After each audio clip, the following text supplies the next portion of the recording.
Hello everyone, welcome to Happy Crocheters page, and we are here because I wanted to do a tutorial on the difference between a chain 4 slip stitch to start your projects and a magic circle. So I have two examples of, you can see the hole that is left when you do a chain 4. You can tell this project was done way before I learned the magic circle, and I wish I would have learned it way sooner.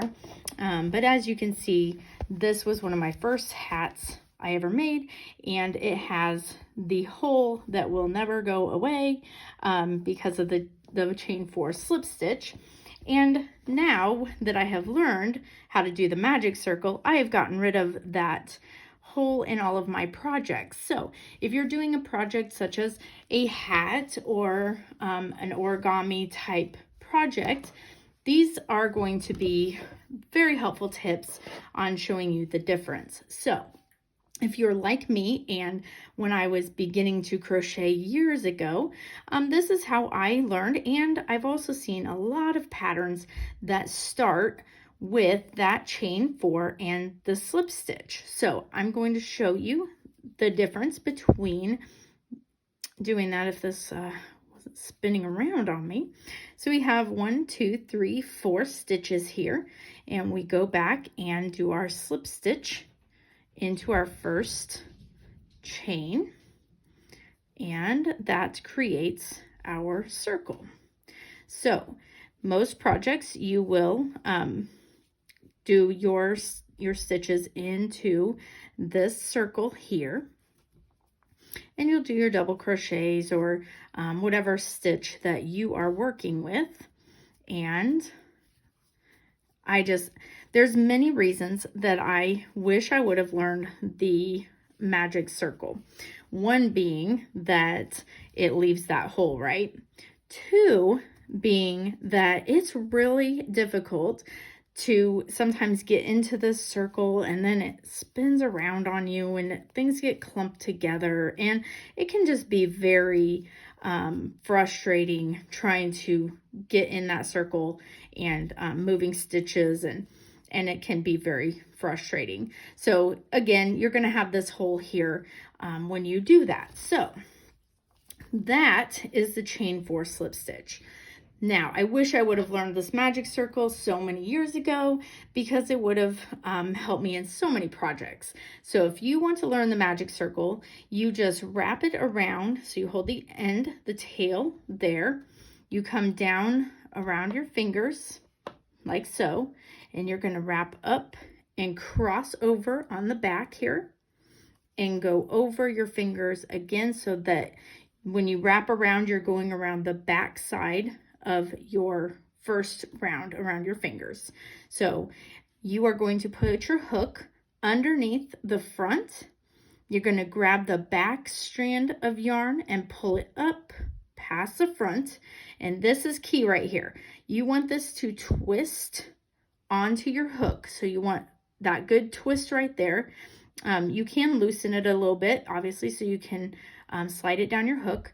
But then you're going to grab that back strand again and just hook that. And I like to loosen up a little bit so that it leaves room for me to pull that back strand through the twist that we had on the hook. So there you have your, your stitch on your hook. So when you let go, this is what that's going to look like. You want to make sure that this stays together there, and you're just going to grab the yarn that you're going to work with. And I'm going to go ahead and chain 2 for this example here. And another trick that I learned is it's very hard to work into this circle if you're not holding it right. So if you're just holding this one side, it twists around on you, and it's hard to get that yarn to pull through, and it's just a mess. So my tip for this is, I'm going to get back to where we were here. So you have your magic circle. You are going to hold this yarn here. So you're going to hold both of these and the other side. If you do this, and if you move it closer, you can hold closer to your chain so that it doesn't twist so much. And then if you do your double crochets here and make, I'm just going to make quite a few because I want you to see the difference between the magic circle and the chain 4 slip stitch, which is so cool. I really wish that I would have learned this so much sooner, because I don't like those big gaps in my projects, and they just look a lot cleaner when you can put them together, and it looks seamless this way. So my basket project is about 12 double crochets into the magic circle. So I'm just going to do a good amount here so that you can see it actually wrap around. So you can see it's going in a line here. And again, I just adjust and so that I can hold all of this down so that it doesn't twist on me. And I'm going to go ahead and do a couple more here so we can get a good amount. My yarn's starting to creep up on me here. So I have 1, 2, 3, 4, 5, 6, 7, 8, 9, 10. I'll do a couple more just to make sure that I'm showing a good amount so you aren't confused at all. All right, so I have about 12 double crochets into my magic circle, and this is why this is so amazing. So what you do is you grab this tail here, and if you pull on that, it's going to pull your circle closed.